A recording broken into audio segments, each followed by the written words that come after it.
Good morning friends, Mishra sir mining class YouTube channel में स्वागत है। फ्रेंड्स, आज की वीडियो में, आज की क्लास में आप देख रहे हैं स्क्रीन पर FCUV 2024 दिसंबर जो DGMS की एग्ज़ाम हुई थी उसकी मेमोरी बेस्ड क्वेश्चंस आपके सामने स्क्रीन पर दिखाई दे रही है। तो आगे बढ़ने से पहले मिश्रा सर माइनिंग क्लास के यूट्यूब चैनल को आप लाइक कर लीजिए, सब्सक्राइब कर लीजिए। नए कैंडिडेट हैं तो बेल आइकन अवश्य दबाइए और अपने फ्रेंड्स के पास भी शेयर करके उन्हें भी इस वीडियो को लाइक और सब्सक्राइब करने के लिए बोलिए फ्रेंड्स, ताकि आप जो एग्जामिनेशन की तैयारी कर रहे हैं, चाहे वो DGMS की एग्जामिनेशन हो, चाहे गेट या फिर अन्य सब्सिडरी में जॉब पाने के लिए एग्जामिनेशन की तैयारी कर रहे हैं, उस एग्जामिनेशन की तैयारी को पक्का कर सकें, एग्जाम को पास कर सकें, सर्टिफिकेट गेन करके प्रमोशन पा सकें, साथ ही नए जॉब में पा करके आप अपना लिविंग स्टैंडर्ड को ऊंचा कर सकें फ्रेंड्स। तो चलिए, क्वेश्चन नंबर 7 आपके सामने स्क्रीन पर दिखाई दे रही है। मेरे कर्सर के साथ नजर को मूव कीजिए और प्रश्न को समझते हुए उसको सॉल्व करने का प्रयास कीजिए फ्रेंड्स। तो यहाँ पर क्वेश्चन नंबर 7 दिखाई दे रही है। In a sealed off area the air sample analysis report shows the gas percentage O2 इतना परसेंट, CO इतना percent, CO2 2% and N2 78%। What will be the value of Graham's ratio. यहाँ पर Graham's ratio पूछ रहा है और जो sealed off area के अंदर का जो एयर सैंपल लिए हैं उसमें जो गैसेस उपस्थित है उसकी परसेंटेज दी हुई है। व्हेन फ्रेश एयर कंटेंस, जो इनटेक एयर कहा जा सकता है, उसमें जो गैसेस हैं O2 आपका 20.9 है, N2 आपका 79.04 है और यहाँ पर CO2 0.03% है। तो ये रिपीटेड प्रश्न है फ्रेंड्स, FCUV 2021 का 92 नंबर प्रश्न, जिसमें ग्राहम्स रेशियो की जैसे ही बात करते हैं तो आपके दिमाग में ये बात आ जानी चाहिए, क्या हो आनी चाहिए कि ग्राहम्स रेशियो जो ग्राहम्स साइंटिस्ट हैं उन्होंने क्या निकाला हुआ है, आग की स्थिति, आग का स्टेटस बताने के लिए इन्होंने एक रेशियो दिया हुआ है। ग्राहम्स रेशियो, जो मैं क्वेश्चन नंबर 7 की बात कर रहा हूं, यहां पर आपको दिखाई दे रही है FCUV 2024 और SCUV 2024। इसके सेकंड क्लास और फर्स्ट क्लास के जो वेंटिलेशन सब्जेक्ट के जो क्वेश्चन पेपर हैं उसके शेयर करूंगा और बोर्ड पर आकर के आपको समझाने का प्रयास करूंगा फ्रेंड। तो यहाँ पर क्वेश्चन नंबर 7 ऑफ FCUV 2024 की जो ये क्वेश्चन दी हुई है, जिसमें आपको गिवन दिया हुआ है क्या चीज, जो O2 की परसेंटेज है, CO की परसेंटेज है। तो यहाँ पर हम लोग मेन देखेंगे कि इनटेक में CO कितनी है, इनटेक में आपका O2 कितनी है और रिटर्न में CO कितनी है और इनटेक में रिटर्न में ही दूसरी हम देखेंगे, यहाँ पर रिटर्न में CO कितनी है। तो ये परसेंटेज को आपको गिवन के तहत लिख लेनी है, जिसको हम लोग जब परसेंटेज लिख लेंगे तो जो ग्राहम्स रेशियो थे, जिन्होंने आग का स्टेटस बताने के, इसके पहले भी आप Graham's ratio on Mishra sir mining class का निकालिएगा तो यूट्यूब में निकल जाएगी, और फायर रेशियो जितने भी हैं उनकी भी अपलोडेड है। तो ग्राहम्स रेशियो की जब बात करते हैं तो ये क्या होती है, रेशियो मतलब कि न्यूमरेटर और डिनोमिनेटर में इसकी वैल्यू रहती है। तो यहाँ पर CO जो होती है वो प्रोड्यूस्ड होती है, CO जो होती है क्या होती है, प्रोड्यूस्ड होती है, और O2 जो होती है क्या होती है, कंज्यूम होती है। तो ये इनका रेशियो है, जिसको हम लोग दूसरे शब्दों में कह सकते हैं कि return return return CO minus intake CO, return CO minus intake CO बटे में यहाँ पर क्या होगी, intake O2 minus intake return return O2। तो इस तरह से इस फॉर्मूले में जब आप वैल्यू को पुटअप करेंगे तो आपकी जो वैल्यू दी हुई है वो निकल आएगी। तो चलिए मैं देखता हूं स्क्रीन पर, मैं अभी नहीं शेयर कर रहा हूं लेकिन मैं यहां से देख सकता हूं कि इनटेक में CO कितनी है। जब इनटेक में CO की बात करते हैं तो ये जो है 0.8% रिटर्न की है, 0.8% रिटर्न की है, 0.8% रिटर्न की है। रिटर्न की CO दो जगह लिखी आ गई है। तो यहाँ पर इनटेक CO, इनटेक O2 और रिटर्न O2 यहाँ पर लिखेंगे। और एक तो है ही अपना, ठीक है। तो यहाँ पर हमने देख लिया। इनटेक में जब हम लोग देखेंगे तो इनटेक में CO नील है, मतलब 0.00% है, 0% है। अब हम लोग इनटेक O2 की जब बात करते हैं तो इनटेक O2 जो है 20.9 है, 20.9% है। और रिटर्न O2 की जब बात करेंगे तो ये जो है 19.2 है। तो ये जो है परसेंटेज हमने लिख लिया। जब हम लोग डिफरेंस की बात करेंगे तो डिफरेंस में यहीं पर इसी के बाजू में मैं इधर कर दे रहा हूं, तो return CO minus intake CO, return CO minus intake CO जब करते हैं तो रिटर्न CO आपको 0.8 है, इंटेक CO 0.0 है। तो ये क्या हो जाएगी 0.8 माइनस 0.0 डिवाइडेड बाय O2 की बात करें तो O2 में इंटेक जो है आपका 20.9 माइनस 19.2। अब इसको अगर सॉल्व करते हैं तो ये तो न्यूमरेटर में 0.8 आएगी डिवाइडेड बाय 20.9, यानी कि कहे 20 रुपया 90 पैसा में से माइनस करेंगे 19 रुपया 20 पैसा, तो कितना आएगा। आप डायरेक्ट 9 में से 2 गई 7 होगी, और यहाँ पर 20 में से 19 गई तो 1 होगी, तो 1.7 को आप इससे डिवाइड करेंगे। तो मैं कैलकुलेटर उठाता हूं और उसको निकालने का प्रयास करता हूं। आप भी अपने कैलकुलेटर से इसको सॉल्व कर सकते हैं। तो मैं ये जो कैलकुलेटर उठाया और 0.8 को डिवाइड कर दिया 1.7 से, तो ये आई गई क्या जी, मैं यहाँ पर लिख देता हूं कितनी 0.47। अब ये 0.4705 जो आ रही है ये फ्रैक्शन में आ रही है। अब अगर आपको रेशियो निकालनी है तो ये आप परसेंटेज में भी रेशियो के रूप में हम लोग देखते हैं, इनटू अगर 100 कर देते हैं तो ये जो है 47.05। तो ये जो है ग्राम से रेशियो हमको दिखाई दे रही है। कहने का मतलब अगर रेशियो में ही आप देखेंगे तो ये जो है 0.47 कहला रही है, मतलब 1 से कम है। जब 1 से कम होती है, कहने का मतलब 0.4 होती है, तो उसको हम लोग जो है नॉर्मल मानते हैं। और 0.5 के आसपास जब हो जाती है तब उसको हम लोग कहते हैं कि necessity to checkup. Necessity to checkup यानी कि आपको फोकस करनी है, कंसंट्रेट करना है कि अब हमको समय समय पर रेगुलर जो है उसकी जांच करनी है, एयर सैंपल लेनी है। तो यहाँ पर आप ये जो 0.47 है उससे आपने ये चीज फायर रेशियो को निकाला। अब मैं ये स्क्रीन शेयर करता हूं और उसको देख करके आप बताइए कि कौन सी ऑप्शन सही होगी, फिर अगले प्रश्न को हम लोग पढ़कर समझेंगे, आगे बढ़ते चलेंगे। तो यहाँ पर स्क्रीन फिर से मैं शेयर कर दिया हूं, आपको दिखाई दे रही हो। यहाँ पर मेरे कर्सर के साथ नजर को मूव कीजिए तो देखिए ग्राम से ratio CO produce but O2 absorb, जिसको डायरेक्ट मैं यहाँ माइनस किया हूँ, और ये 0.47 आई है जो कि 0.5 के नियर अबाउट है। तो यहाँ पर आंसर बी जो नियर अबाउट आंसर है, आंसर बी को आपने टिक लगाया। चलिए CMR 137 का 12 का बी जो ग्राम से रेशियो की बात की गई है, CO प्रोड्यूस्ड O2 कंज्यूम्ड की हर महीने में सैंपल लेकर के जांच करने की बात कही गई है, उस इस रेगुलेशन में हम लोग देखते हैं 137 प्रिकॉशन अगेंस्ट स्पॉन्टेनियस ईटिंग के तहत। चलिए अगले प्रश्न पर आते हैं। अगला प्रश्न क्या कह रहा है, ये मैं यहाँ पर बता देना चाहता हूँ कि FCUB 2024 का जो मेमोरी बेस्ड क्वेश्चंस है वो 6 नंबर तक का क्वेश्चंस आपको अपलोडेड हो चुकी है यूट्यूब पर। आप वहाँ जा करके वेंटिलेशन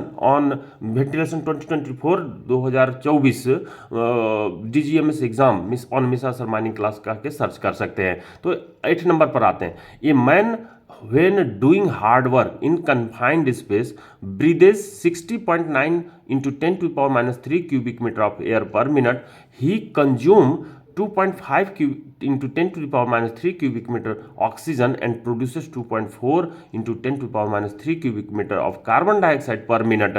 तो ये भी रिपीटेड प्रश्न है friends. Calculate the percentage of oxygen in total volume exhaled air, take O2 इतना और CO2 जो है 0.03% N2 inclusive of other inert gases. मैं ये जो आपको दिखाई दे रही है टैग, इस टैग को थोड़ा साइड कर देता हूं। अब यहाँ पर आपको दिखाई दे रही है, स्लाइड शो के तहत फिर से बड़ा करता हूँ ताकि स्पष्ट विजिबिलिटी बना रहे आपको। तो ये जो है मैं कर दिया।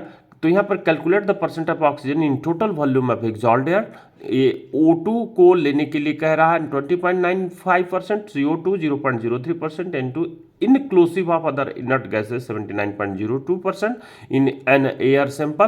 तो ये रिपीटेड प्रश्न है FCUB 2021 का 52 नंबर क्वेश्चन, जिसको पहले भी मैं सॉल्व करके अपलोड कर चुका हूं। इसका मतलब समझने का फ्रेंड्स प्रयास कीजिए। देखिए क्या कह रहा है, man when doing hard work in A confined space, जो गैलरी होती है अंडरग्राउंड की, वहां पर उसको हम कन्फाइंड स्पेस कह सकते हैं। और एक आदमी है जो कि ब्रीद कर रहा है पर मिनट में 60.9 इंटू 10⁻³ क्यूबिक मीटर हवा ये अपने मुंह से ले रहा है। इस तरीके से ही कंज्यूम, अब जो हवा लिया उसमें से हमारी जो लंग्स है, फेफड़ा है, वो 2.5 इंटू 10⁻³ क्यूबिक मीटर ऑक्सीजन को क्या कर ले रहा है, हमारा फेफड़ा कंज्यूम कर रहा है और उससे ऑक्सी हीमोग्लोबिन बना रही है and produces 2.4 into 10⁻³ cubic metre of carbon dioxide. और जो मुंह से या नाक से छोड़ते हैं उसमें से जो हवा में से जो कार्बन डाइऑक्साइड निकल रही है वो 2.4 इंटू 10⁻³ क्यूबिक मीटर निकल रही है। अब यहाँ पर कैलकुलेट करने के लिए कह रहा है कि जो percentage of oxygen in the total volume of exhaled air, जो मुंह से आप हवा छोड़ते हैं उसमें ऑक्सीजन का परसेंटेज कितनी रहती है। तो यहाँ पर एक्सहाल्ड एयर जो मुंह से आप छोड़ते हैं उसमें ऑक्सीजन की परसेंटेज फ्रेंड्स हो रही है। तो कहने का मतलब ये जनरल कॉमन सेंस का ये प्रश्न है कि जो टोटल हवा है जिसको आप ब्रीद कर रहे हैं पर मिनट में 60.9 क्यूबिक मीटर पर मिनट। तो मैं यहाँ पे क्वेश्चन 8 लिख देता हूँ और जो इसकी गिवन कंडीशन है उसको लिखने का प्रयास करता हूँ। तो क्वेश्चन 8 ऑफ FCUB 2024 जिसमें मैं गिवन लिख रहा हूँ, जिसमें पहला दिया हुआ है क्या चीज, एयर दिया हुआ है। सिंपल सा छोटा सा वर्ड लिखते हैं एयर, कहां पे कंफाइंड स्पेस पे, उसको अपने लोग रहने देते हैं, जो कि 60.9 इंटू 10⁻³ क्यूबिक मीटर, इसको डायरेक्ट हम लोग पर मिनट में लिख लेंगे। ये दी हुई है पहली चीज। अब दूसरी चीज जो है, जो हम लोग इस तरीके से हवा को लिए तो हमारा उस हवा में ऑक्सीजन थी, उस ऑक्सीजन को कंज्यूम्ड कर रहा है मेरा लंग्स, तो कंज्यूम्ड O2 लिखेंगे, कंज्यूम्ड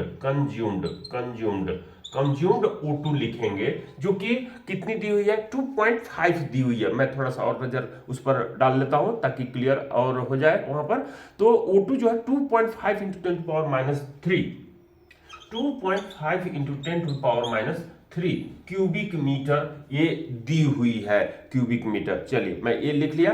अब जो मुंह से हवा हम छोड़ रहे हैं उसमें जो कार्बन डाइऑक्साइड है वो निकल रही है, उसकी वैल्यू दी हुई है, तो मैं उसको भी लिख लेता हूं। यहां पर आपके सामने नहीं दिख रही है, मैं नीचे से देख करके इसको लिख ले रहा हूं कि जो ऑक्सीजन हो गई, ये हो गया, और जो प्रोड्यूस्ड हो रही है कार्बन डाइऑक्साइड पर मिनट ही, क्यूबिक मीटर ये पर मिनट ही है। जो एग्जॉल्ड हो रही है, कंज्यूम के बाद क्या हो रही है, एग्जॉल्ड हो रही है क्या चीज, CO2 कितना हो रही है, 2.4 into 10⁻³ cubic metre per minute हो रही है। तो ये वैल्यू दी हुई है। अब निकालने के लिए क्या कह रहा है, निकालने के लिए कह रहा है आपको क्या चीज, मैं फिर से देख लेता हूं वहां पर कि जो एग्जॉल्ड एयर है उसमें ऑक्सीजन की परसेंटेज कितनी है। एग्जॉल्ड एयर में तो CO2 का परसेंटेज दिया हुआ है, लेकिन एग्जॉल्ड एयर में ये पूछ रहा था कि CO2 का calculate the percentage of oxygen in the total volume of exhaled air. तो एग्जॉल्ड आपको O2 पूछ रहा है। अब यहाँ पे ये जो कंडीशन दी गई है, सिंपल सा बात है कि हवा जो आप पर मिनट इतना क्या कर रहे हैं, ले रहे हैं, इसमें से जो O2 है वो आपको दिख रही है कंज्यूम किया हुआ, इसमें से 2.5 क्यूबिक मीटर कंज्यूम किया हुआ। लेकिन ये जो एग्जॉल्ड O2 है ये परसेंटेज में निकालना, ध्यान रखना है कि ये जो है आपको परसेंटेज में निकालना है। तो ये जो CO2 जो जन्म ली है, जिसको हम लोग 2.4 इंटू 10⁻³ क्यूबिक मीटर कह रहे हैं, तो ये जो है अपने को परसेंटेज में अपने को निकाल करके देखना होगा, कंज्यूम जो की जा रही है। तो यहाँ पर O2 जो है अपने को कंज्यूम हो रही है, तो इसको हम लोग डायरेक्ट एयर में से माइनस कर देते हैं, तो ये जो है 60.9 इंटू 10⁻³ जो है वो एयर में से जो कंज्यूम हुई है जो कि लेफ्ट एयर कहलाएगी, लेफ्ट एयर कहलाएगी, लेफ्ट एयर कहलाएगी, लेफ्ट एयर, लेफ्ट एयर बराबर एयर माइनस कंज्यूम्ड O2। तो एयर है 60.9 माइनस 2.5, ये मैं ब्रैकेट में कर दिया, into 10⁻³ cubic metre per minute. अब ये माइनस करेंगे तो कितना हो जाएगा, बचा हुआ हवा हवा जो हम लोग निकालेंगे उसमें बचा हुआ हवा कितनी, 60.9 में से ये घटा दिए तो 0.4 होगा, और 60 में से 2 घटा दिए तो ये 58 आ गया। ये बचा हुआ हवा 58.4 into 10⁻³ cubic metre per minute, ये बचा हुआ। अब इस बचा हुआ हवा में ऐड हो जा रही है, क्या ऐड हो रही है, साथ में 2.4 जो है ऐड हो जा रही है। तो जो लेफ्ट एयर है उसमें ऐड हो रही है क्या चीज, जो कि हम लोग कह सकते हैं कि एग्जॉल्ड एयर, एग्जॉल्ड एयर। तो एग्जॉल्ड एयर में हम लोग किसको, ये जो एग्जॉल्ड एयर है ये तो इसमें ऐड हो रहा है 58, जिसको मैं फार्मूले के रूप में अगर कह दूं तो क्या हो जाएगा, exhaled left air plus CO2 exhaled, CO2 exhaled. मैं नीचे दिख रही है कि नहीं, स्पष्ट विजिबिलिटी के लिए मैं जो है ये दोनों को, लेफ्ट एयर यानी कि ये वाली एयर, और जो CO2 एग्जॉल्ड हो रही है, CO2 एग्जॉल्ड, ये दोनों को प्लस कर देना। तो 58.4 और 2.4 इन दोनों को ऐड करेंगे तो कितना हो जाएगा, 58 टू 60.8 जो है ये क्या हो जा रही है, हवा जो हम लोग एग्जॉल कर रहे हैं। अब इसमें से जो आपकी O2 होगी वो कितनी होगी, वो हम लोग को निकालनी है परसेंटेज में। देखिए मैं नीचे दिख रही है, मैं देख लेता हूं। तो नीचे आपकी कट रही है एग्जॉल्ड एयर में, तो उसको मैं जो है स्क्रीन के तहत जो बनी हुई है, ये स्क्रीन को मैं बड़ा करके फिर से इसी में दिखा देता हूं। जो यहाँ पर बनी हुई है ये मैं पेन से बना करके रखा हूं, तो आपको ये दिखाई दे रही है, ये जो गिवन वाली है जहाँ की percentage of O2 in inhale air, मतलब इनहेल जो हमने लिया उसमें 20.95% दिया हुआ है। तो ये 20.95% कितना ऑक्सीजन है ये मैं निकालने की कोशिश किया हूं, जो कि 20.95% ऑफ 60.9 इंटू 10⁻³ अगर करते हैं तो जो अपनी टोटल हवा है उसको 100 से डिवाइड करेंगे 1% आएगा, और 20.95 से मल्टीप्लाई करेंगे तो ये आ जाएगी जो हवा 20.95% जो हमारे मुंह से ली जा रही है उसको हम लोग निकाल लेंगे, जो कि O2 इनहेल करेंगे 12.76 इंटू 10⁻³ क्यूबिक मीटर। तो इनहेल कर रहे हैं ये निकल आई, और जो एग्जॉल कर रहे हैं, जो 2.5 एग्जॉल कर रहे हैं, तो 12.76 में से 2.5 को जो एग्जॉल कर रहे हैं, जो कंज्यूम हो जा रही है, उसको हम लोग माइनस कर देंगे तो ये 10.26 हो जाएगी। क्या हो गई, ये एग्जॉल एयर में O2 हो गई। और एग्जॉल एयर में O2 ही पूछा था लेकिन परसेंटेज में पूछा था, तो परसेंटेज निकालने के लिए ये टोटल हवा जो है उसका आप, क्योंकि जितनी हवा आप ले रहे हैं उसी वही लगभग परसेंटेज होगी, तो 100% होगी। तो यहाँ पर 10.26 ऑफ 60.93 9% 10⁻³ का निकालेंगे, तो ये जो आउटपुट बटे जो हम लोग इनपुट कहते हैं उस आधार पर निकालते हैं, तो 16.8 जो 16.88 आती है, ऑप्शन ए को आप चूज करेंगे। तो यहाँ पर आपने देखा क्वेश्चन नंबर 8 का जो आंसर होगी वो क्या होगी, ए नंबर का होगा। आप ए नंबर को टिक लगा करके आगे बढ़ सकते हैं फ्रेंड्स। चलिए अगले प्रश्न पर आते हैं। क्वेश्चन नंबर 9 क्या करिए, a fan running at 100 RPM gives water gauge of 30 millimetre. मतलब एक पंखा है जो 100 रन पर मिनट, एक मिनट में 100 बार घूम रही है, और वाटर गॉज दे रही है 30 mm। Water gauge is at capable of giving the speed increase 120 RPM। तो उसकी स्पीड क्या हो जाएगी, स्पीड 120 RPM हो जाएगी। तो इसका वाटर गॉज क्या होगा। तो ये भी रिपीटेड प्रश्न है FCUV 2021 का। तो यहाँ पर जो है हम लोग इसको सॉल्व करते हैं बोर्ड पर आकर के। चलिए मैं बोर्ड पर आता हूं और इसको स्लाइड शो के तहत बड़ा भी कर देता हूं ताकि आपको स्पष्ट विजिबिलिटी बना हुआ रहे। तो चलिए मैं इसको सॉल्व पर करता हूं बोर्ड के ऊपर और आगे बढ़ते हैं फ्रेंड्स। तो ये जो क्वेश्चन नंबर कौन सी हो गई, 9 नंबर। तो पहले तो मैं 8 को क्या कर देता हूं, 9 कर देता हूं। तो ये 9 हो गई और 9 में गिवन जो है ये पहले लिखेंगे, उसके बाद जो है उसको सॉल्व करने का प्रयास करेंगे। तो चलिए गिवन लिखते हैं जो आपकी दी हुई है। क्या दी हुई है, ये पहला में एमएमवी का ये दिया हुआ है। क्या दिया हुआ है, आरपीएम, जिसको हम लोग N1 कह दे रहे हैं। और दूसरी जो है N2 भी दी हुई है। और तीसरी जो है एमएम ऑफ वाटर गॉज, जिसको हम लोग प्रेशर कहेंगे, तो P1 दी हुई है और शायद P2 निकालने के लिए कहा जा रहा है। तो N1 कितना दी हुई है, N1 जो है 100 आरपीएम दिया हुआ है। और N2 कितनी दी हुई है, 120 आरपीएम दिया हुआ है। P1 कितनी दी हुई है, P1 जो है 30 mm दिया हुआ, 30 mm ऑफ वाटर गॉज दिया हुआ है। और P2 निकालने के लिए कह रहा है। तो ये जो मेन मैकेनिकल वेंटिलेटर है, जो सरफेस पे पंखा जिस पे इंस्टॉल करके जो कि अपन लोग फेस पे हवा पहुंचाते हैं, उसका स्पीड बदलने पर क्या उसकी प्रेशर होगी, ये निकालने के लिए कह रहा है। जैसे ये प्रश्न देखते हैं तो आपके दिमाग में तुरंत फैन लॉ दौड़नी चाहिए। फैन लॉ क्या होती है, फैन की 3 लॉ होती है, जिसमें फैन का फर्स्ट लॉ जो होता है ये जो है क्वांटिटी लॉ कहलाती है। क्वांटिटी लॉ कहलाती है, क्वांटिटी कहते हैं इसी को हम लोग, स्पीड कहते हैं इसी को हम लोग जो है वेलोसिटी कहते हैं।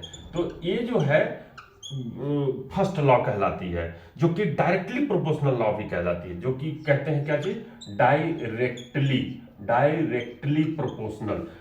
प्रोपोर्शनल कहने का मतलब, यहां अगर आप क्वांटिटी को Q से डिनोट करते हैं तो ये जो है डायरेक्टली प्रोपोर्शनल होती है किसकी, स्पीड की। स्पीड को अगर n से कहते हैं तो ये हो जाती है। और इससे फॉर्मूला जब आप बनाते हैं तो ये Q1 बटे में Q2 जो है बराबर N1 बटे में N2 हो जाती है।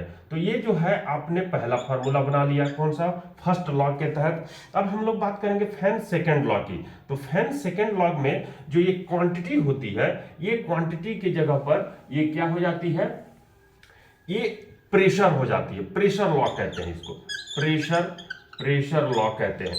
क्वांटिटी लॉ का ही क्या कहते हैं, प्रेशर लॉ कहते हैं। या दूसरी इसकी जो लॉ के रूप में हम लोग कहते हैं, वो कहते हैं square directly proportional, square of the directly proportional law, square of directly proportional law.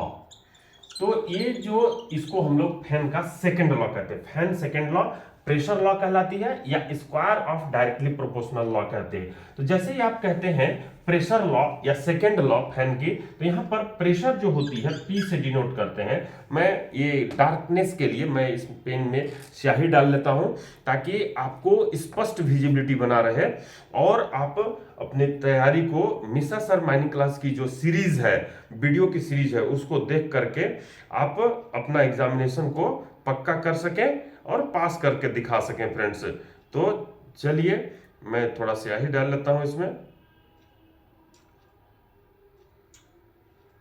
चलिए मैं डाल लिया।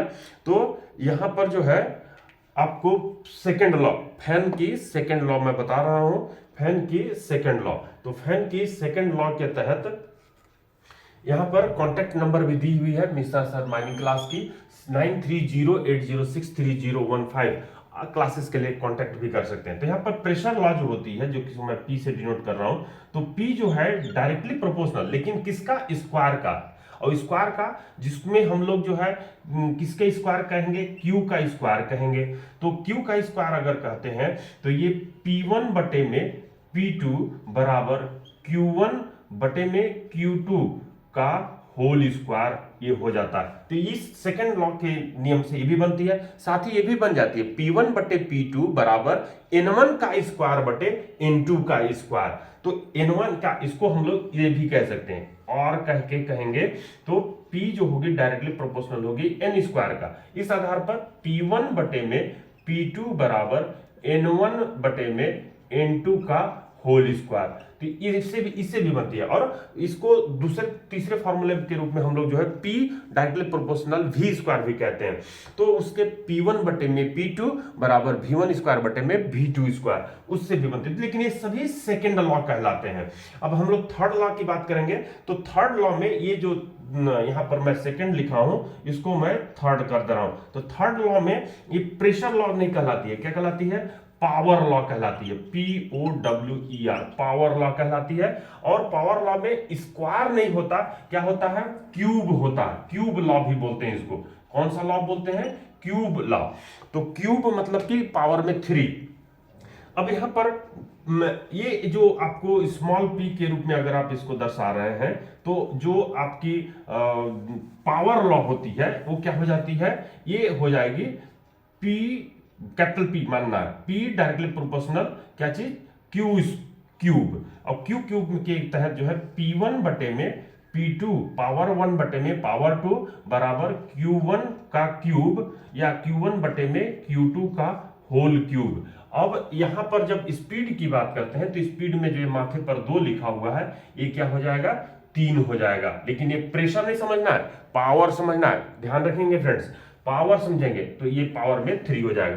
तो यहां पर आपसे जो प्रश्न पूछा हुआ है ये प्रेशर और यहां पर स्पीड, प्रेशर और स्पीड जो कि सेकंड लॉ को बताता है। तो यहां पर हम लोग second law, fan second law लगाएंगे।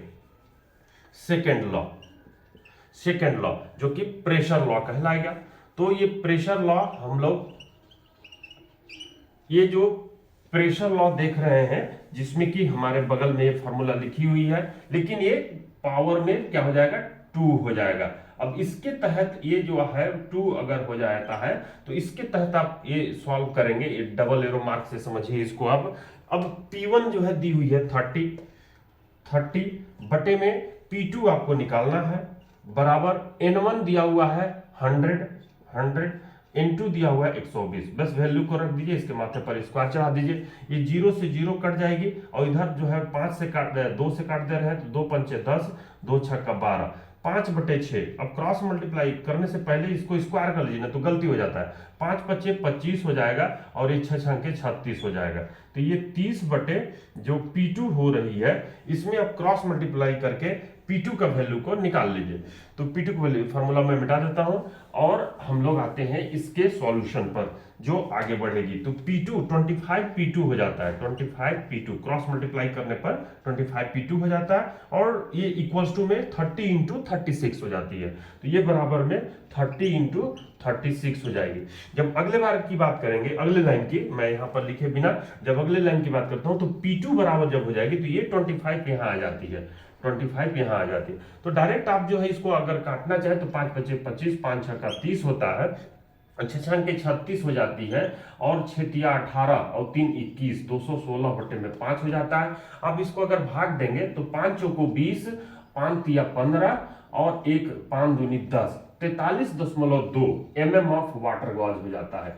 mm ऑफ वाटर गॉज मतलब केजी पर मीटर स्क्वायर हो जाता है। तो यहाँ पर पहले 30 था, पंखे में जो यूट्यूब होती है वो अब हो गई है 43.2।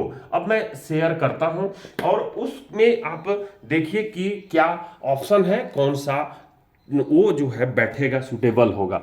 तो ये आपके सामने मैं शेयर कर चुका हूं, इसको आप देख सकते हैं और टिक लगा सकते हैं कि कौन सी ऑप्शन होगी।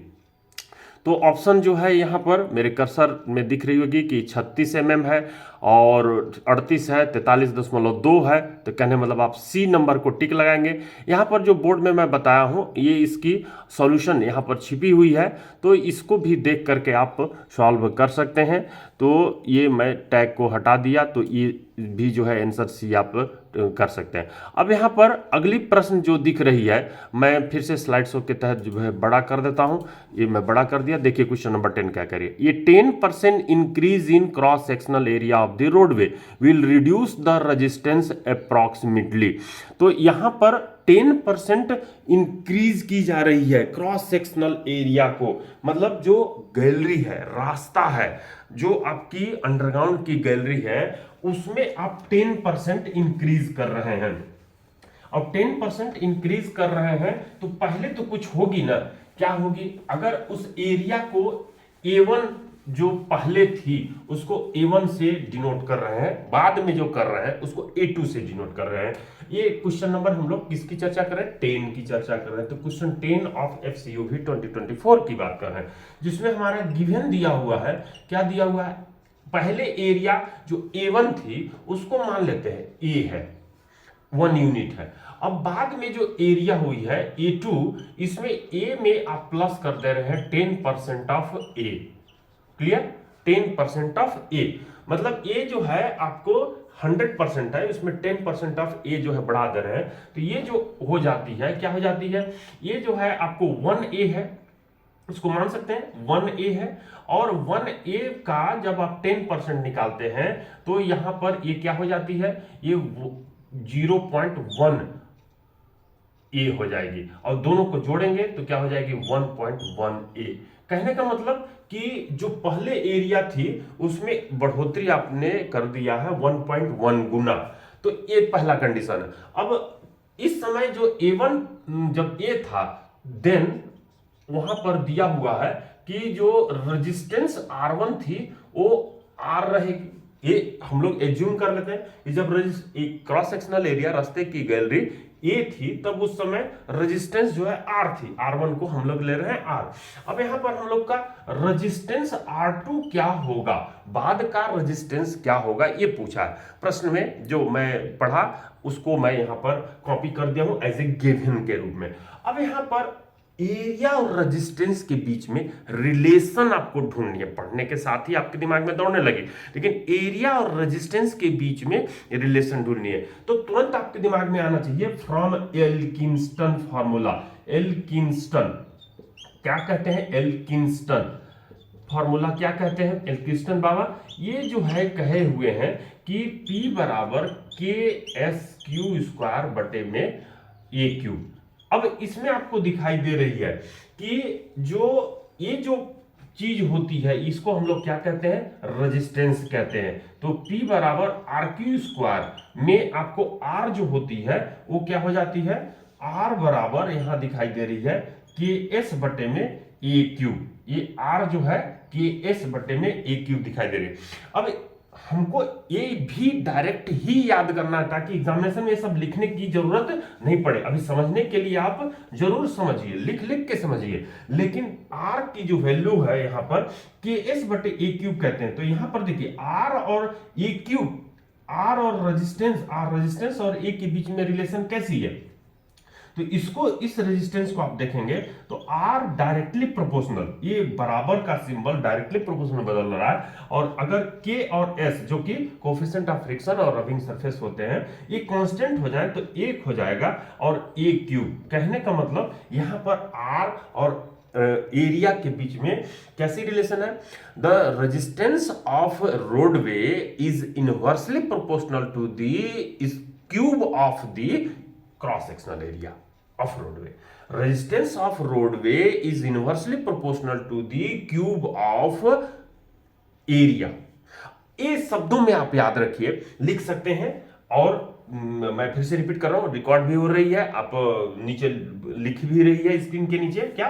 Resistance is inversely proportional to the cube of cross sectional area. अब इसके तहत जब फॉर्मूला आप तैयार करते हैं तो क्या बन जाती है फॉर्मूला? R1 बटे में R2। यहीं पर स्टूडेंट फर्स्ट क्लास के जो है कंफ्यूज हो जाते हैं। सब्सिडरी के एग्जाम देने वाले स्टूडेंट, गेट के एग्जाम देने वाले स्टूडेंट कंफ्यूज हो जाते हैं कि R1 बटे R2 जब करते हैं, देखिए बटे में है, ये बटे में है, तो यहां पर A2 पहले ऊपर आएगी, A2 पहले आएगी और माथे पर तो 3 चढ़ेगी ही, लेकिन A2 ऊपर में आएगी और A1 नीचे आ जाएगी और इसका जो है माथे पर क्यूब चढ़ जाएगा।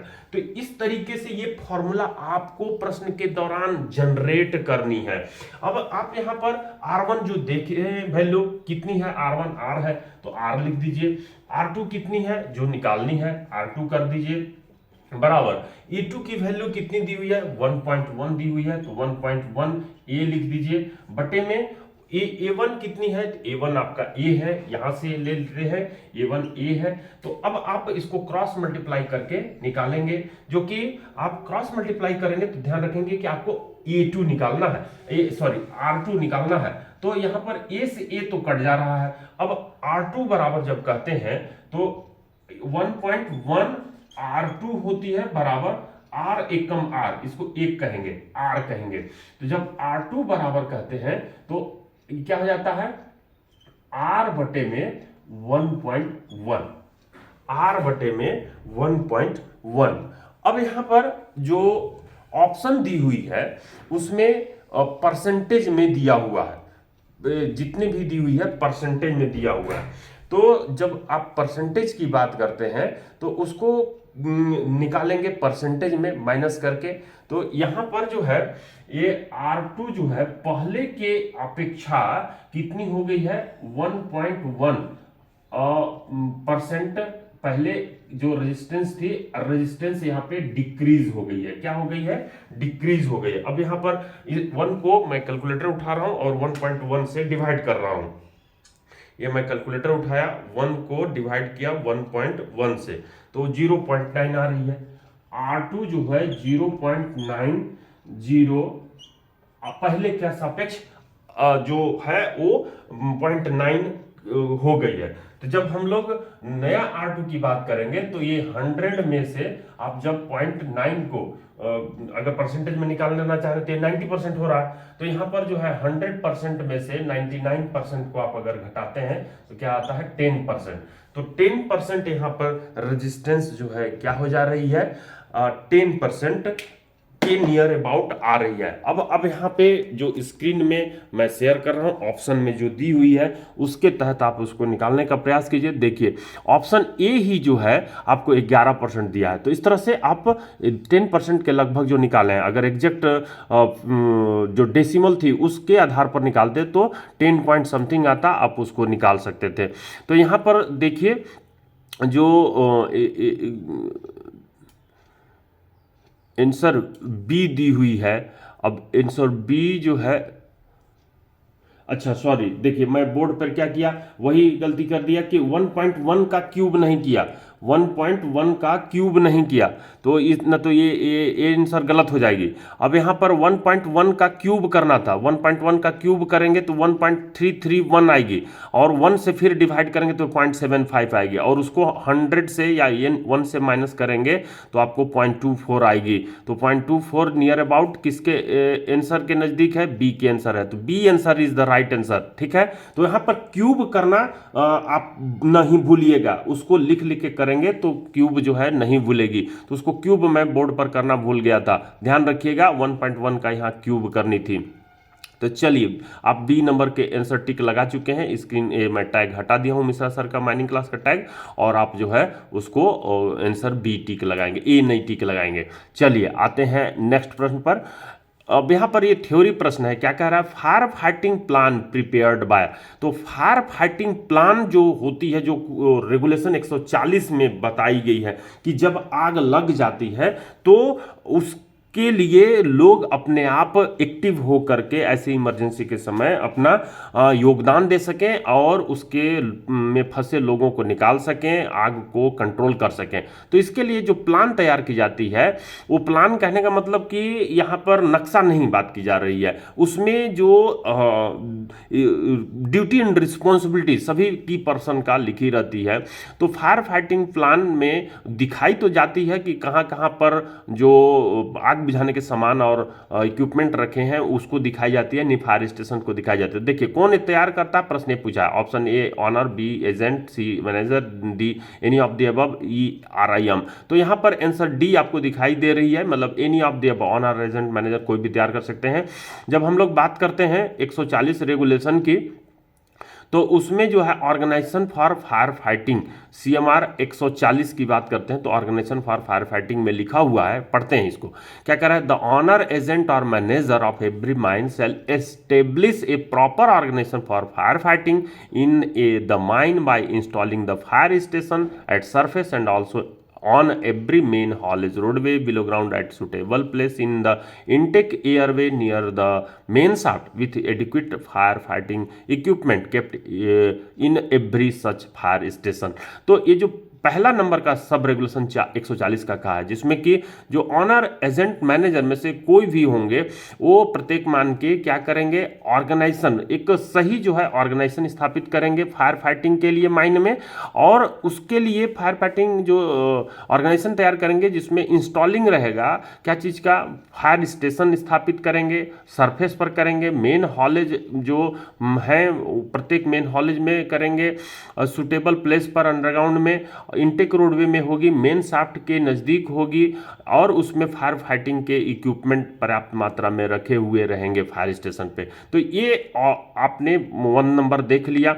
अब साथ ही जो है ये दूसरे नंबर से भी प्रश्न पूछी गई है, ध्यान रखेंगे। सफिशिएंट नंबर पर plan shall be prepared showing the fire fighting equipment. तो यहाँ पर दूसरा नंबर जो है आपको कह रहा है कि सफिशिएंट नंबर पर प्लान, ये फायर फाइटिंग प्लान जो है आपको पर्याप्त संख्या में बना करके प्रिपेयर करके रखने हैं, जिसमें फायर फाइटिंग इक्विपमेंट यानी कि फायर एक्सटिंग्विशर, CO2 टाइप का एक्सटिंग्विशर या CO2 या फिर पाउडर टाइप का एक्सटिंग्विशर जो जो अमोनियम फास्फेट भरी होती है, तो वो फायर फाइटिंग इक्विपमेंट हो, या वाटर का पाइपलाइन हो, या उसका नल हो, फायर स्टेशन हो, जो आप फायर स्टेशन पे सैंड या फिर छाई रखते हैं, या फिर जो है फायर एक्सटिंग्विशर रखते हैं, पंपिंग का स्टेशन भी दिखानी है, वेंटिलेशन सिस्टम में इनटेक रिटर्न दिखानी है, एस्केप रूट, बच निकलने के रास्ते दिखानी है, जिसमें कंटेनिंग रहेगी सच अदर इंफॉर्मेशन एज में be useful for the purpose of fighting fire, आग से लड़ने के लिए, कंट्रोल करने के लिए उसमें और जो जरूरी इंफॉर्मेशन है वो भी उसमें लिखी रहेगी, और इसको कब कब अपडेट करनी है। Up to date copies of this plan shall be kept available at the surface both on the surface and underground. तो ये सुटेबल प्लेस पर सरफेस में, अंडरग्राउंड पर भी अवेलेबल रहेगी। तो चलिए हम लोग 11 नंबर का ऑप्शन नंबर डी टिक लगा चुके हैं। आते हैं 12 नंबर के प्रश्न पर। क्या कह रहा है, code of practice in which regulation in CMR 2017। Code of practice कौन सा रेगुलेशन में इसकी बात की गई है, तो आप रेगुलेशन 110 कॉप कहते हैं, जिसके तहत हम लोग SOP सॉप भी तैयार करते हैं, सेफ ऑपरेटिंग प्रोसीजर या स्टैंडर्ड ऑपरेटिंग प्रोसीजर कहते हैं। तो यहाँ पर कोड ऑफ प्रैक्टिस इसमें भी दी गई है, 110 में भी दी गई है, और 208 का 7 में भी दिया गया है। तो 110 और 208 यहाँ पर दोनों दी गई है, तो कौन सा आप टिक लगाएंगे, तो टिक लगाना होगा यहाँ पर कोड ऑफ प्रैक्टिस 110 को ही टिक लगानी होगी। वैसे 108 का 7 में भी क्या है, where machinery is used lifting, कोई भी मशीनरी यूज करते हैं जो लिफ्ट करने यानी क्रेन, पुलिंग मतलब कि खींचने के लिए, ड्रिलिंग मतलब कि ड्रिल जो इस्तेमाल करते हैं, other than hand by hand held drill, हाथ से जो ड्रिल करते हैं उसको छोड़ करके, जो ओपन कास्ट में ड्रिल इस्तेमाल होती है, या जंबो ड्रिल हम लोग अंडरग्राउंड में ब्लास्टिंग गैलरी में स्टार्ट करते हैं। तो यहाँ पर डिंटिंग करते हैं, पत्थर में गैलरी चलाते हैं, रिपिंग करते हैं, काटने का काम करते हैं, कटिंग करते हैं, लोडिंग करते हैं, हॉलिंग करते हैं, डंपिंग करते हैं, या safe code of practice separately for each type of machinery, प्रत्येक अलग अलग मशीनरी के लिए सेफ कोड ऑफ प्रैक्टिस तैयार करनी है, जो इसमें मेथड ऑफ वर्क के रिस्पेक्ट में भी रहेगी। Shall be prepared, shall be framed by the person authorised for the purpose, जो इंजीनियर ही ऑथराइज्ड होते हैं वो तैयार करेंगे, जिसमें code of controls and guidance of person employed for the the erection, जो मशीन को स्थापित करने, इरेक्शन करने, ऑपरेशन करने, रिपेयर करने, मेंटेनेंस करने, उसको खोल कर अलग करने, ट्रांसपोर्टेशन करने के लिए जो काम होगी उसका भी तरीका लिखा होगा, जिसको हम लोग कॉप कहेंगे। और ancillary equipment as well as the prevention of accident and to provide for the safety, health, convenience and discipline of the person employed and the engineer authorised to purpose the shall be. तो यहाँ पर बताई गई है आपको 110 regulation में, साथ ही 208 7 में भी बताई गई है, लेकिन कोड ऑफ प्रैक्टिस जो हेडिंग दी गई है वो 110 में दी गई है, इसलिए आप ऑप्शन ए को टिक लगाएंगे। चलिए क्वेश्चन नंबर 13 पर आते हैं। क्या करा, in a number of mine ordinary employed person is 1100, all mines situated within 35 kilometre radius, then the number of rescue room is. तो यहाँ पर रेस्क्यू रूम की बात की गई है। अगर कहा जा रहा है कि जो माइन में ऑर्डिनरी एम्प्लॉयड व्यक्तियों की संख्या 1100 है और सभी माइन 35 किलोमीटर रेडियस में है, तो रेस्क्यू रूम की संख्या कितनी होगी। तो जब हम लोग माइंस रेस्क्यू रूल 1985 का रूल नंबर 5 की बात करते हैं, तब उसमें इस बात की चर्चा की गई है, माइंस रूल 1985 की। तो यहाँ पर रिफरेंस मैं नहीं दिया हूँ, आप जरूर माइंस रूल 1985 का माइंस रूल जो है वो 5 नंबर आप देखेंगे, जिसमें यहाँ पर संख्या 1 होगी रेस्क्यू रूम की। जब कहा गया कि प्रत्येक जब माइंस में 500 से अधिक खान में नियोजित होते हैं तो उसको देख लेना है, और 35 किलोमीटर रेडियस के अंदर है तो रेस्क्यू रूम को इस्टेब्लिश करने के लिए कही गई है। तो रूल नंबर 5 स्टडी कर लेंगे, शायद 100 पर है। तो ये जो है हम लोग माइंस रूल का जो रूल नंबर 5 है उसको देख लेंगे रूल के तहत। चलिए क्वेश्चन नंबर 14 पर आते हैं। In a human body at which temperature heat stroke found.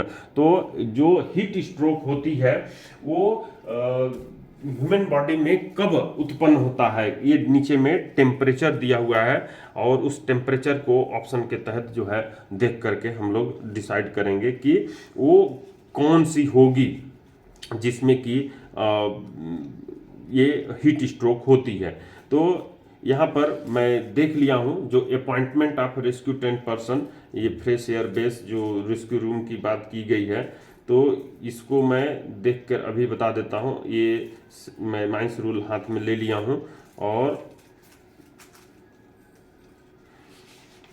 यहाँ पर रेस्क्यू रूम 100 व्यक्ति से जब अधिक होते हैं और 5000 तक जब तक रहते हैं, तब तक जो है वो रेस्क्यू रूम जो है लिखी हुई है, at every mine where more than 100 persons are ordinary employed if there is no rescue station within 35 kilometre radius, तब आपको रेस्क्यू रूम एस्टेब्लिश करनी है। Such rescue room shall be established and maintain by the owner और on surface close to the entrance of the mine. However, one rescue room may be considered sufficient for a number of mines of the same owner if total employment it not more than 5000.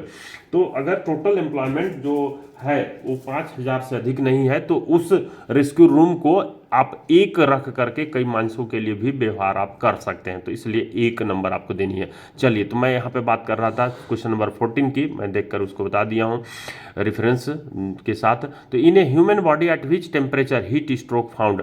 तो ये heat stroke जो है जिसके संबंध में DGMS circular में दी गई है, 2023 में निकली है, हर साल गर्मी में निकलती है, जिसमें जो है जब बॉडी का टेम्परेचर हमारा बुखार लगने के बाद या समथिंग काम करते करते जब हमारा जो हीट रेगुलेटिंग मैकेनिज्म है, जो हमारे शरीर के अंदर जो एसी हीट है, वो जो बाहर का हीट है और जो अंदर की टेम्परेचर है 36.6 डिग्री सेंटीग्रेड, जिसको हम लोग अप्रॉक्स 37 डिग्री सेंटीग्रेड बॉडी का टेम्परेचर कहते हैं। तो ये जो है अगर हमारा ज़्यादा हो जाता है, बॉडी का जो हीट रेगुलेटिंग मैकेनिज्म जो है वो ब्रेक डाउन हो जाती है, तो उस केस में हमारे बाहर का जो टेम्परेचर है वो बॉडी रजिस्ट कर लेता है और धीरे धीरे टेम्परेचर बढ़ने लगती है। और ये 40 डिग्री से जब अधिक हो जाती है तब जो है यानी कि 3 डिग्री टेम्परेचर लगभग बढ़ जाता है, तो हमको हीट स्ट्रोक हो जाता है, जिसके कारण से हमको कई प्रकार के शरीर में परेशानी, यहाँ तक कि डेथ भी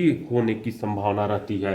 तो आपके सामने स्क्रीन पर दिखाई दे रही है, मैं स्लाइड शो के तहत इसको बड़ा कर देता हूँ और आप देख रहे होंगे कि human body at which temperature heat stroke found 300, लेकिन केल्विन में दी हुई है 313 degree, 311 degree, 40 degree, 41 degree, A and C both. तो यहाँ पर ए एंड सी 313 डिग्री और सी जो 40 डिग्री कह रहे हैं, क्योंकि 40 डिग्री 273 में जब 40 जोड़ते हैं तो 27 जोड़ने पर 300 हो जाता है और बचती है 13। तो 40 डिग्री सेंटीग्रेड और 313 डिग्री सेंटीग्रेड दोनों होगी, इसलिए ए और सी को टिक लगाएंगे, क्योंकि कोई स्टूडेंट जैसे ही 313 या 40 डिग्री देखते हैं तो उसी को टिक लगा देते हैं, गड़बड़ हो जाती है, देख लेना है और ऑप्शन।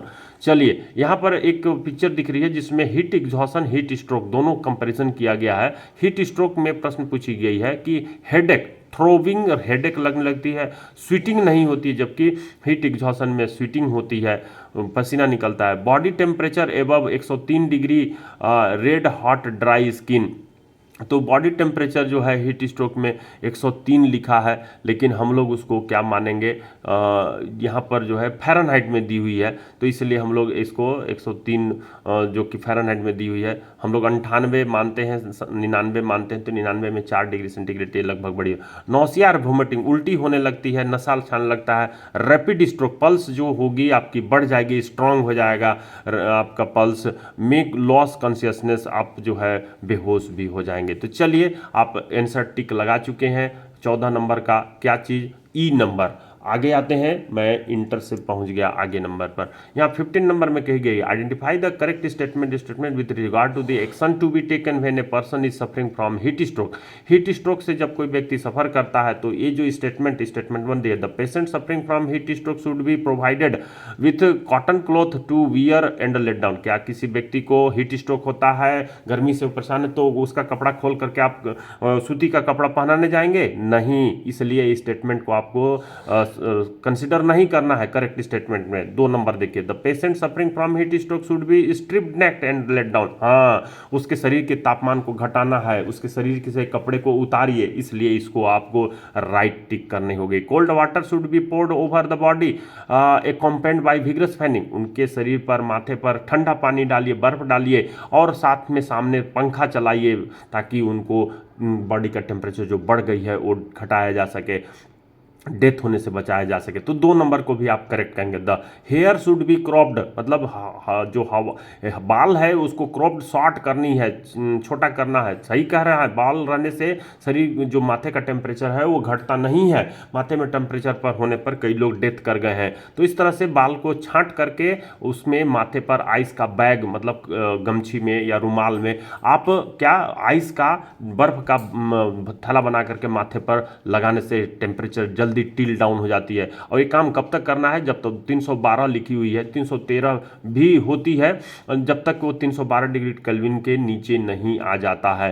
तो आप यहाँ पर 2, 3, 4 को सही करने वाला स्टेटमेंट ए है, स्टेटमेंट ए को ही टिक लगाएंगे। चलिए यहाँ पर नोट करके लिखा हूँ, symptom of heat stroke, break down of temperature regulating mechanism body. तो जो बॉडी का जो टेम्परेचर रेगुलेटिंग करने वाला जो मैकेनिज्म है वो ब्रेक डाउन हो जाती है। रेस्टलेसनेस, मतलब इसमें जो है हमको काम करते जाना, सूर्री जिसको बोलते हैं, सूर्री हो जाता है। कंफ्यूज थिंकिंग, मेरे को ड्राइज में जाना है कि डीप में जाना है, बाहर निकलने के लिए किधर जाना है, ये कंफ्यूज थिंकिंग हो जाती है। लैक ऑफ अवेयरनेस, जागरूकता में कमी आ जाती है। इनटॉलरेंस और ड्रिलिंग, दर्द होने लगती है। 16 नंबर देखिए क्वेश्चन क्या कह रहा है फ्रेंड्स। तो यहाँ पर आइडेंटिफाई द करेक्ट स्टेटमेंट और statement, emission of methane, methane के निकलने के संबंध में जो रिपीटेड प्रश्न है FCUB 2021 का 77 नंबर प्रश्न है, जिसकी लिंक भी नीचे में दी हुई है, जिसको देख करके आप समझ सकते हैं। तो स्टेटमेंट 1 कह रहा है, विथ द एडवांस फेज, जैसे ही आप फेज को एडवांस कर सकते हैं, by directional ventilation system increase the gas emitted at the phase. तो बाई डायरेक्शनल वेंटिलेशन सिस्टम में जो फेस के पास जो गैस होती है वो बढ़ जाती है। तो बाई डायरेक्शनल वेंटिलेशन सिस्टम, आपको type of ventilation system on messrs और माइनिंग क्लास, जैसे ही आप कहेंगे या ये लिंक को मैं दबाऊंगा तो ये जो है आपकी चालू हो जाएगी।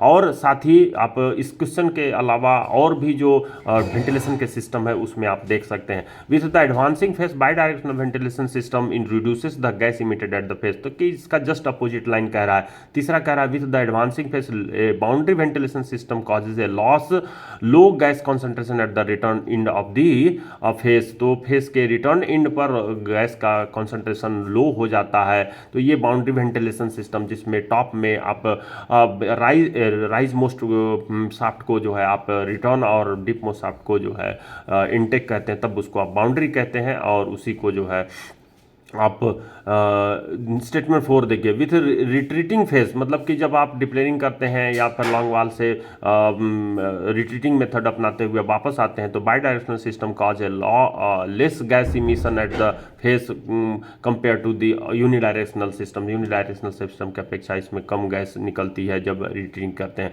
तो इस संबंध में जो आपकी आंसर ए दिख रही है स्टेटमेंट 2 ओनली जो है आपका करेक्ट है, आपको करेक्ट छांटनी है। और इसको इस लिंक को मैं जैसे ही दबाता हूं तो आपको ये जो पिछले की वीडियो है या फिर आप कहेंगे type of ventilation system on Mishra sir mining class जिसमें यूनिडायरेक्शनल वेंटिलेशन सिस्टम, तो ये आपके सामने चालू हो गई है। आप इसको आवाज़ को बढ़ा करके आप इसको जो है देख सकते हैं, और इसको जो है मैं अभी साइलेंट मोड में करके रख चुका हूँ, ये पहले की वीडियो है।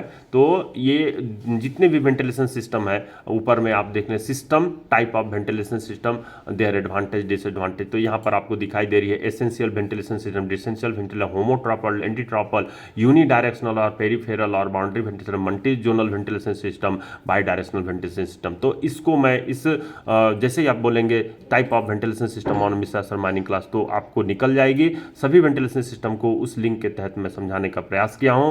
तो चलिए अगले प्रश्न पर आते हैं, मैं इसको क्रॉस कर देता हूं। यहां पर 16 नंबर क्वेश्चन आंसर ए को आपने टिक लगा चुका है। मैं अगले प्रश्न पर आता हूं, 17वां नंबर प्रश्न पर क्या कह रहा है, identify the correct statement with respect to the central और bidirectional ventilation system. Central और बाई डायरेक्शनल वेंटिलेशन सिस्टम के तहत इस प्रश्न को भी जो रिपीटेड प्रश्न है जो कि उस जो वीडियो को आप देखेंगे तो उसमें आपको दिखाई दे जाएगी 17 नंबर का प्रश्न को।